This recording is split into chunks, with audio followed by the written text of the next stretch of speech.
गडद निळे जलद भरुनी आले, शीतल तनु चपल चरण अनिल गण निघाले. Deep blue, clouds have gathered, cool, light-footed winds have set out. The day climbs the mountain, printing its feet on horizon. Rubies shower amidst the dance of mighty coconut. Deep blue, clouds have gathered. This poem is by the well-known Marathi poet B.B. Borkar. Today, in the 45th episode of Granth Yatra, we are going to peruse a collection of his select poetry. A poetry that is full of an aesthetic appreciation of the nature's beauty and love, and which expresses these experiences through astonishingly beautiful nature imagery. Balkrishna Bhagwant Borkar was born in 1910 in the Kutskade village in Goa. He spent his childhood in the village of Bori, surrounded by greenery. All writings of Borkar carry a strong imprint of the nature and culture of Goa.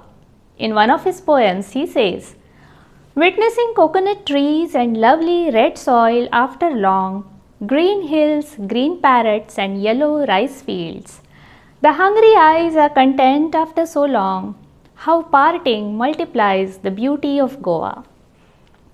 Borkar is proud of his beautiful land. In the land of my Goa, coconuts ooze honey, my friend, and pots of milk burst through calls and cliffs. In the land of my Goa, mangoes and jackfruits lie in heaps. Flowers dribble fruits, and fruits exude flowery fragrance.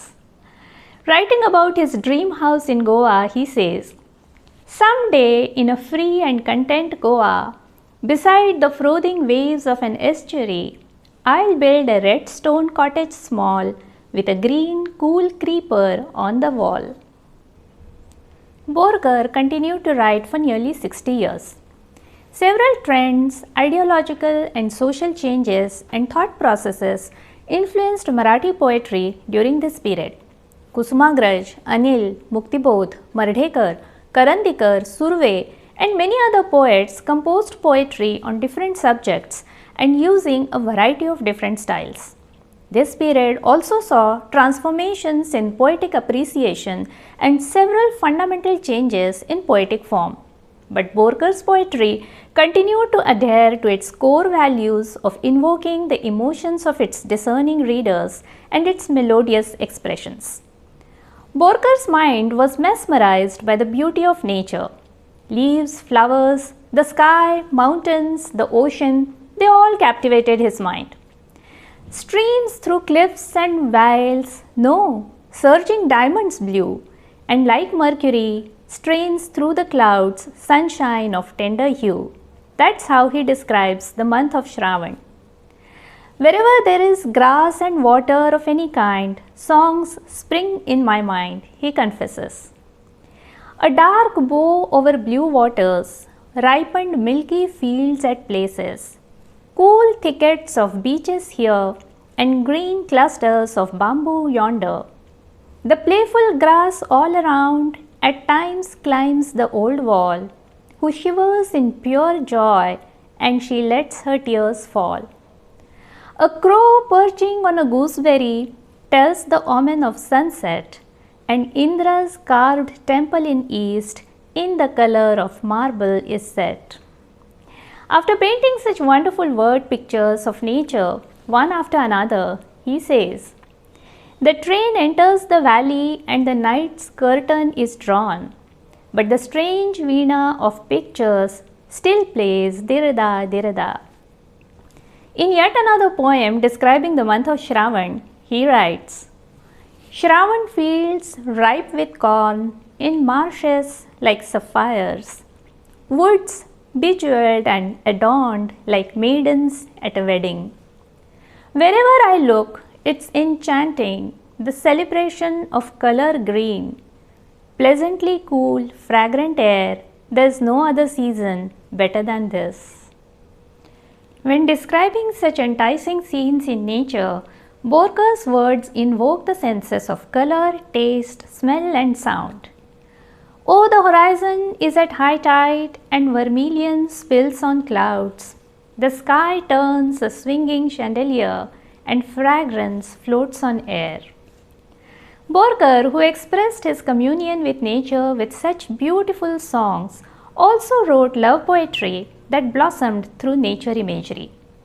Borker is the only Marathi poet whose poetry sees a confluence of love and nature, says the critic Prabha Ganorkar. The boiling ocean pants with fumes and the palm fans it soothingly. For my mind, you are the anchor. The stars reassure the world in the dead of night. For me, dear, it's your eyes. Or, my eyes well up, my love, in your memory, and the starry night here sings a Bhairavi. Or elsewhere, he writes, Chaitra is merry, decorating your body. Vaishakh attains fruition in bosom, pushing a fiery scent down the belly. Jyeshtha anoints your form with mild sweetness of juhi. Ashadh gathers nights, wet with coal in your eyes. He paints numerous shades of love through such descriptions of nature. His poetry traverses from the emotional love at the tender age to the intoxicating attraction of youth, warm friendship, and a mature, deep love. A young woman swinging on the wind with the branch of a pomegranate tree, a Japanese lover walking with the grace of a cobra, a maiden whose beauty strikes the poet like lightning even when observed from behind, and the dainty form of his wife who appears like a heavenly maiden. Borker paints woman in a variety of forms in his poetry. Borker was greatly impressed with the poetry of B.R. Tambe, from whom he assimilated the characteristics of rhythm, the dramatic way of expressing love, and the faith that the divine is revealed through nature. Sun bestows ornaments of gold, and moon weaves my hair with pearls. The wind anoints me with fragrance, yet I am not satisfied. Or, the cloud pours, showers the water strings, and with rushing notes of Malhar, the air rings. Poems such as these have an inherent rhythm and musical quality. Borker also appreciated the poems of Kusumagraj, and like him, Borker too was drawn to things great and noble. My head bows where things noble glow, he says. Borker's poetry was also influenced by Rabindranath Tagore. Like Tagore, he too bestowed beauty and joy with the status of inherent values. Borker craved for all kinds of experiences in life. He always had an appetite for the temporal world and the pleasures it offered. As a result, a constant stream of energy and happiness flowed through his poetry. Through his poems, he expressed the contentment resulting from sensual experiences with open admiration. Roaming on hills at dawn, I gather some cashew nuts, or weary after watering the palms, let me embrace the ray of sun. I am still eager to enjoy many such experiences, so don't approach me yet, he tells death. Neither heaven nor paradise, what I want is this dear world. Neither contentment nor liberation, but the joy and sorrows here. This is the wish he makes with full confidence. Along with love, Borker also experienced the revelation of divine creativity in nature. His desire for life was illuminated with the backdrop of spirituality. On witnessing a sunset, he writes, I hear the faraway mystic bells, entrancing my feelings. Hungry is my mind, and quiet my speech. When invoking the divine energy filling the universe, he says, चपल तुझे चरण जरा या घरी स्थिरावे आणि दिव्य किरण तुझे अंतरी शिरावे. May your quick steps stay a little here and your divine rays fill the interior. He finds the noise of the cascading Dudhsagar waterfalls like the chanting of Vedic mantras and the gathering of dark clouds like the intense divine grace. In the later part of his life, Borger's poetry was infused with contemplation on life and the divine. Gradually, his poems became more and more intense and anxious. I know not why my eyes fill with tears. Who sings there the song of loss from past lives? Or, life was spent in a rush, days passed by quick. The needful wasn't done, now the conscience pricks. Poems such as these reiterate this fact. While Borker had an intense desire for life, he had accepted the inevitability of death quite stoically. Turning off all lights, I now proceed to rest, hardly a longing now for the transient. His later poetry displays such equanimity. But this is not mere detachment. Rather, it is endowed with the fragrance of a life lived with joy and contentment. Neither counting of virtues nor the prick of vices, life is the flow of river Ganges. That's the state of his mind. Being born on embers, I became a flower of moonshine. Spreading the fragrance of heart, I now return to origin. His poetry resonates with such fulfillment. Just as the true strength of Borker's poetry lies in its imagery and word power, it also lies in its rhythm and lyricism. Many stalwarts like Pandit Jitendra Abhisheki have sung his poems. One such discerning singer who has appreciated Borker's poetry and who has enhanced its beauty by giving music to many of his poems is Salil Kulkarni. In hundreds of live performances, he has sung Borker's poems to spellbound audiences. Let's hear in his own words how he was enthralled by Borker's words. Please welcome Dr. Salil Kulkarni. नमस्कार सलीलजी. माझ्यातर्फे आणि ग्रंथयात्राच्या सगळ्या प्रेक्षकांतर्फे आमच्या कार्यक्रमात आल्याबद्दल खूप खूप स्वागत. आज आपण कविवर्य बाबू बोरकरांच्या कवितेविषयी बोलत आहोत आणि तुम्ही त्यांच्या कवितेवर खूप काम केलेलं आहे. तर आमच्या प्रेक्षकांसाठी सांगा की बोरकरांच्या कवितांना चाली लावाव्यात असं तुम्हाला केव्हा वाटलं आणि तुमचा हा प्रवास त्यांच्या कवितेबरोबरचा केव्हा सुरू झाला? मला नेहमी असं वाटतं की कुठल्याही साहित्याशी संगीताशी आपली भेट फार ग्रॅज्युअली असं आपण माणसाच्या बाबतीत सांगू शकतो की या तारखेला माझी भेट झाली, तसं आपण साहित्याच्या किंवा संगीताच्या बाबतीत इतकं स्पेसिफिक सांगू नाही शकत. कारण मला वाटतं ती इतकी ग्रॅज्युअली लहानपणापासून होत असते. म्हणजे शाळेमध्ये कुठेतरी बाबा बोरकर हे नाव वाचलेलं असतं, त्यांची शाळेत एखादी कविता असते. पण मला पहिलं आपण ज्याला म्हणतो ना की पहिली नजरानजर माझी आणि बोरकरांच्या कवितेची जर झाली तर ती एका अभिषेकी बुवांच्या मैफिलीमध्ये झाली. आणि म्हणून मी अभिषेकी बुवांना या अर्थाने गुरु मानतो की गुरु म्हणजे कोण, की जो आपल्याला चांगल्या गोष्टीची आवड लावतो, चांगल्या गोष्टीकडे वळवतो, चांगल्या मार्गावर नेऊन उभा करतो, त्याला आपण गुरु म्हणतो. तर अभिषेकी बुवांच्या मैफिलीमध्ये त्यांनी फक्त काही ओळी गायल्या होत्या. कशी तुझ समजाऊ सांग का भामिनी उगीच राग, का भामिनी उगीच राग, कशी तुझ समजाऊ सांग. या ओळीने मला इतकी मजा आली की आपल्याला म्हणजे शब्द सोपे आहेत पण शब्द अतिशय दिमागदार आहेत. मला नेहमी असं वाटतं की काही कविता असतात, काही जणांच्या कविता त्या एखाद्या बैराग्यासारख्या येतात. बोरकरांची कविता मला नेहमी पायात पैंजण घालून चालत येते असं वाटतं. क्या बात आहे. मला बोरकरांची कविता कधीच कमी नटलेली, बोरकरांची कविता कधीच आपण ज्याला म्हणतो ना की एक टिपिकली कम्युनिस्ट खाकी पोशाखवाली कविता नाही वाटत. मला ती छान नटलेली, सौंदर्यपूर्ण, तर ते मला पहिल्यांदा जाणवलं. आणि मग कुठेतरी असं त्याच्याकडे लक्ष गेलं. मग मी जेव्हा अभिषेकी बुवांची अजून गाणी ऐकत होतो तेव्हा नाही पुण्याची मोजणी नाही पापाची टोचणी ऐकलं. मग मी अजून एक पाऊल पुढे गेलो. मला असं वाटतं की पुण्यामध्ये मुंबईमध्ये असं तो एक फायदा असतो की पुण्यात प्रीतरंग नावाचा एक कार्यक्रम करायचे. चंद्रकांत काळे सर, आनंद मोडक सर, माधुरी पुरंदरे, आणि फार सुंदर कार्यक्रम असायचा. त्याच्यामध्ये तो कार्यक्रम ऐकायला मी गेलो होतो साधारण असं धरूया तोच सुमार कॉलेजमधला लेट 90s मध्ये. आणि डाळिंबीच्या डहाळीशी नको वाऱ्यास वे झुलू.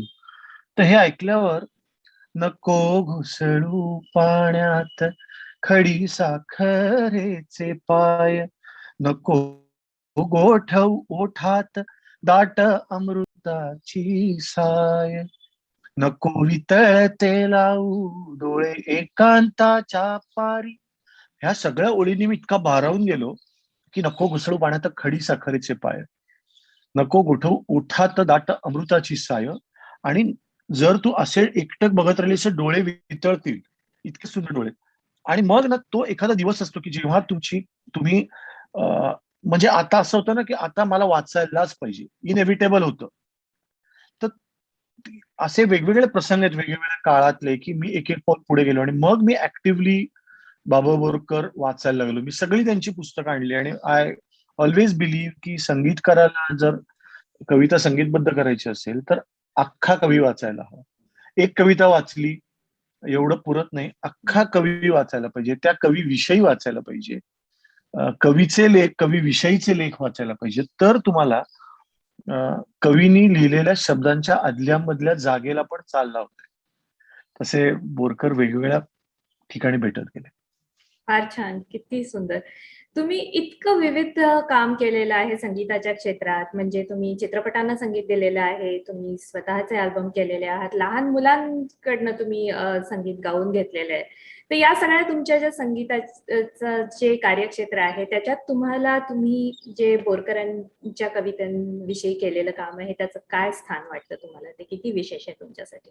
नाही, मला असं वाटतं की एका म्हणजे माझ्यासाठी सगळ्याच कामाची आपापली जागा आहे. लहान मुलांची गाणी माझ्या एकदम हृदयाजवळची आहेत.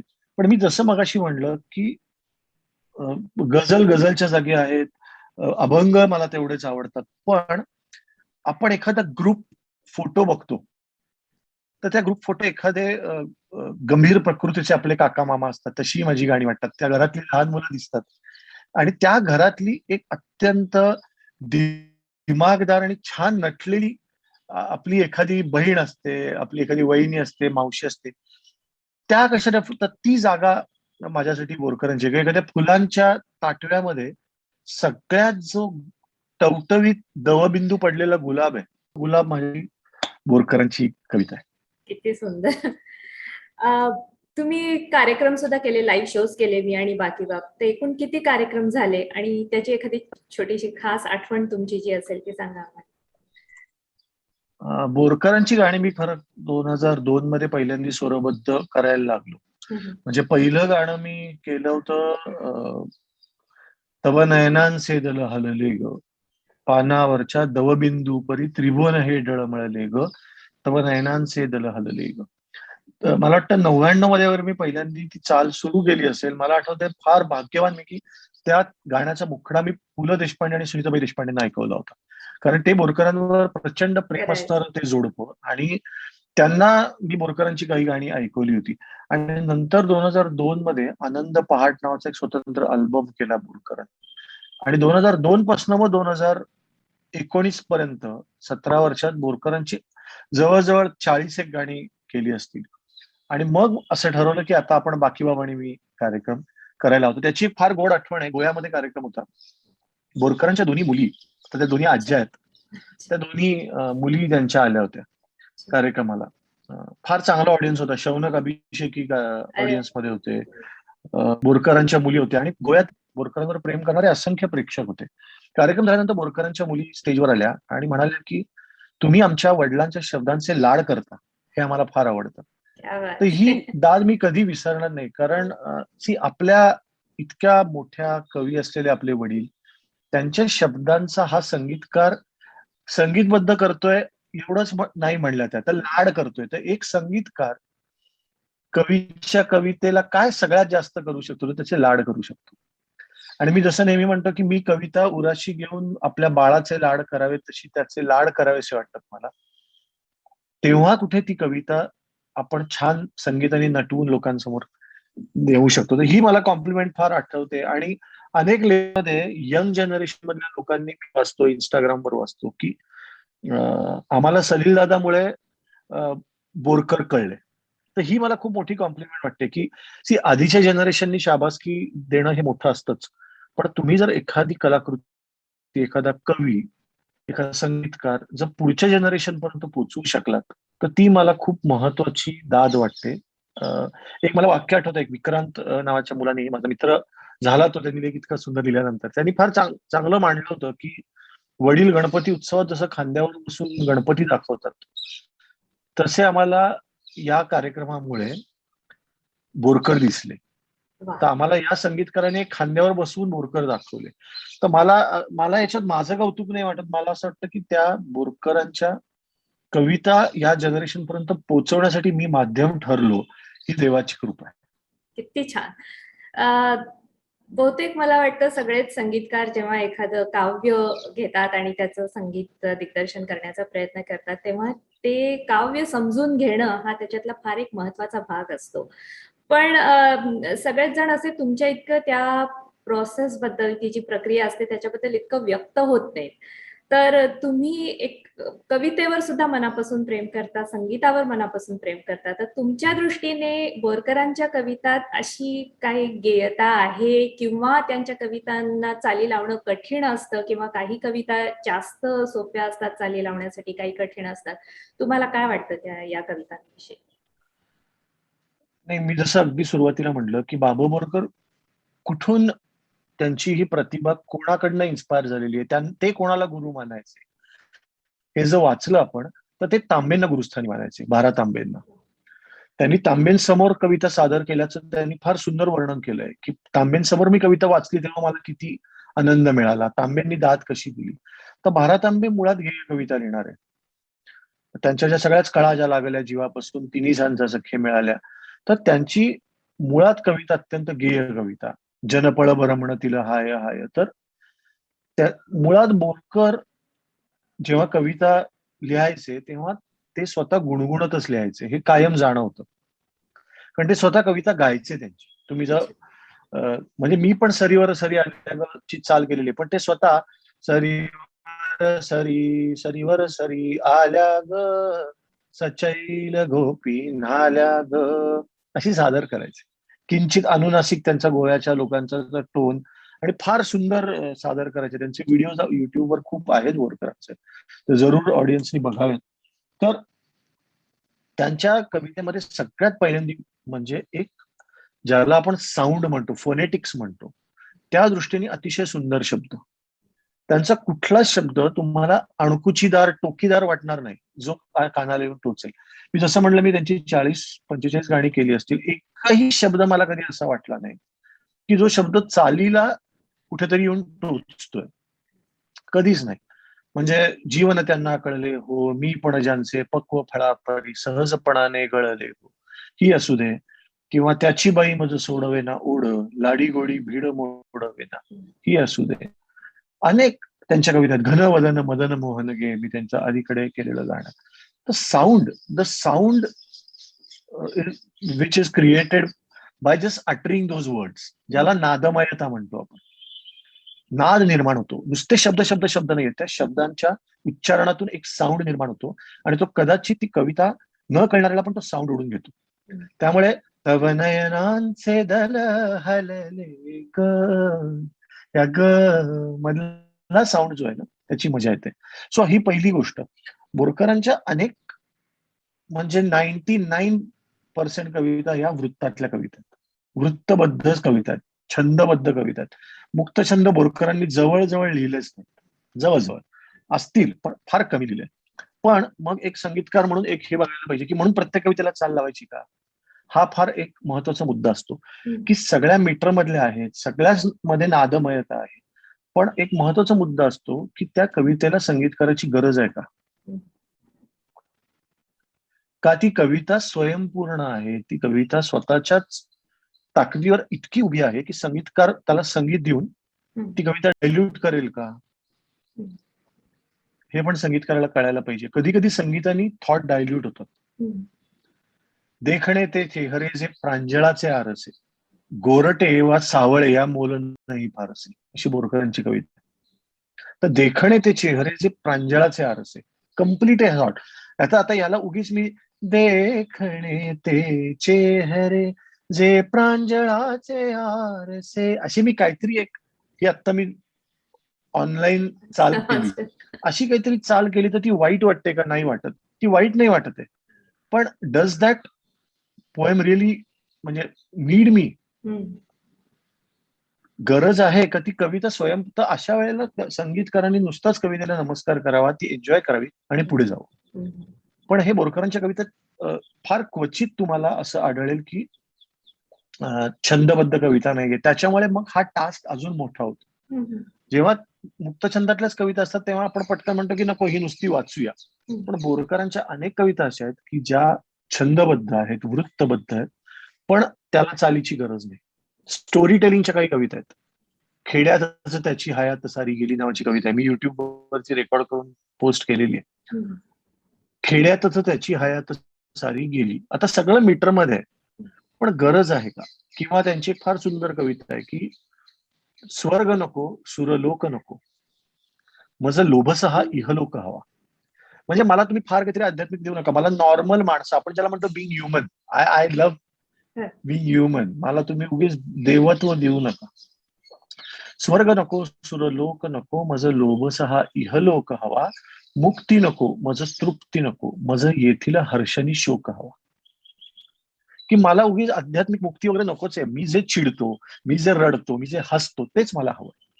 आता इथे या कवितेतला थॉट इतका कम्प्लीट आणि इतका छान आहे की जर मी स्वर्ग नको, सुरलोक नको, मज लोभस हा इहलोक हवा. आता मी काय केलं, तो थॉट जो माझ्या नुसतं प्रोज रेसिटेशन मधनं जी मजा आली ती चालीतून नाही आली. सो जसं संगीतकाराला हे कळायला पाहिजे की कुठे त्या कवितेला भिडायचं, तिथे हेही कळायला पाहिजे की कुठे नाही. सो मला असं वाटतं की गाणं काय, संगीत काय, कविता काय, काय नाही लिहायचं हे ज्याला कळतं, कुठे नाही गायचं हे ज्याला कळतं, ते महत्वाचं मुद्दा असतं. तर बोरकरांची कविता ही म्हणजे अत्यंत नादमय कविता आहे. प्रत्येक शब्दातनं साऊंड क्रिएट होतो. त्याच्यामुळे चाल लावायचा मोह होतो बहुतेक वेळेला. पण ती कविता कुठेही गूढ किंवा ती कविता तुम्हाला वातावरणात नेते. पिक्टोरियल आहे खूप. म्हणजे सूर्य गेला देशांतरा असं पण मी त्यांचं गाणं केलंय. त्याच्यात एक व्हिज्युअल आहे. गोव्याच्या संध्याकाळी जे नदीतल्या सगळ्या बोटीचे दिवे लागतात, तर भव्य नौकातले दीप स्तब्ध सावधान झाले.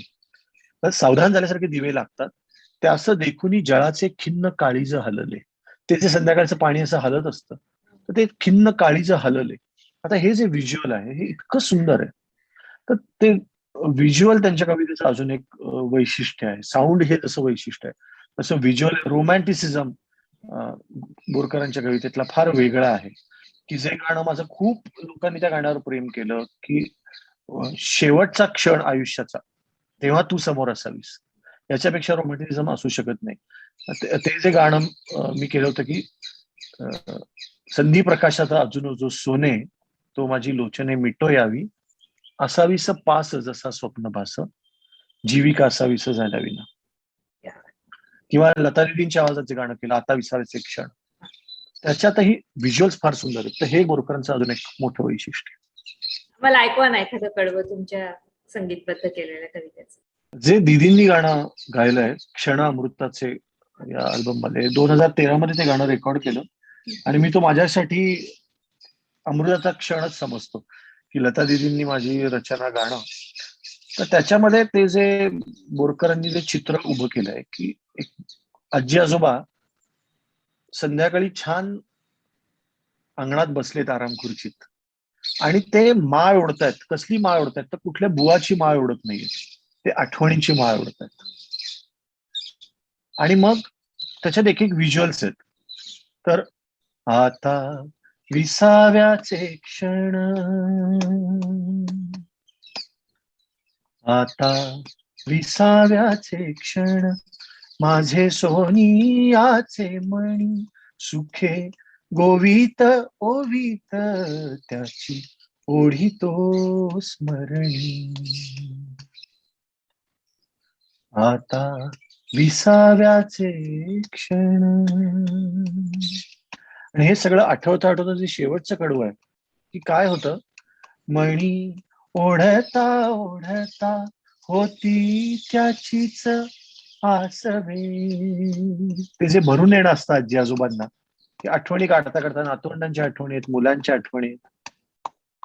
मणी ओढता ओढता होती त्याचीच आसवे, दूर असाल तिथे हो,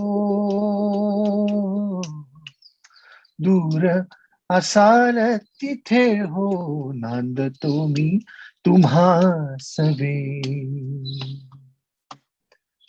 आता विसाव्याचे क्षण, आता विसाव्याचे क्षण. फार सुंदर. माझं एक फार आवडतं गाणं आहे. आणि या आपल्या एकूण गप्पांविषयी आणि तुमच्या अनुभवांविषयी खूप खूप धन्यवाद.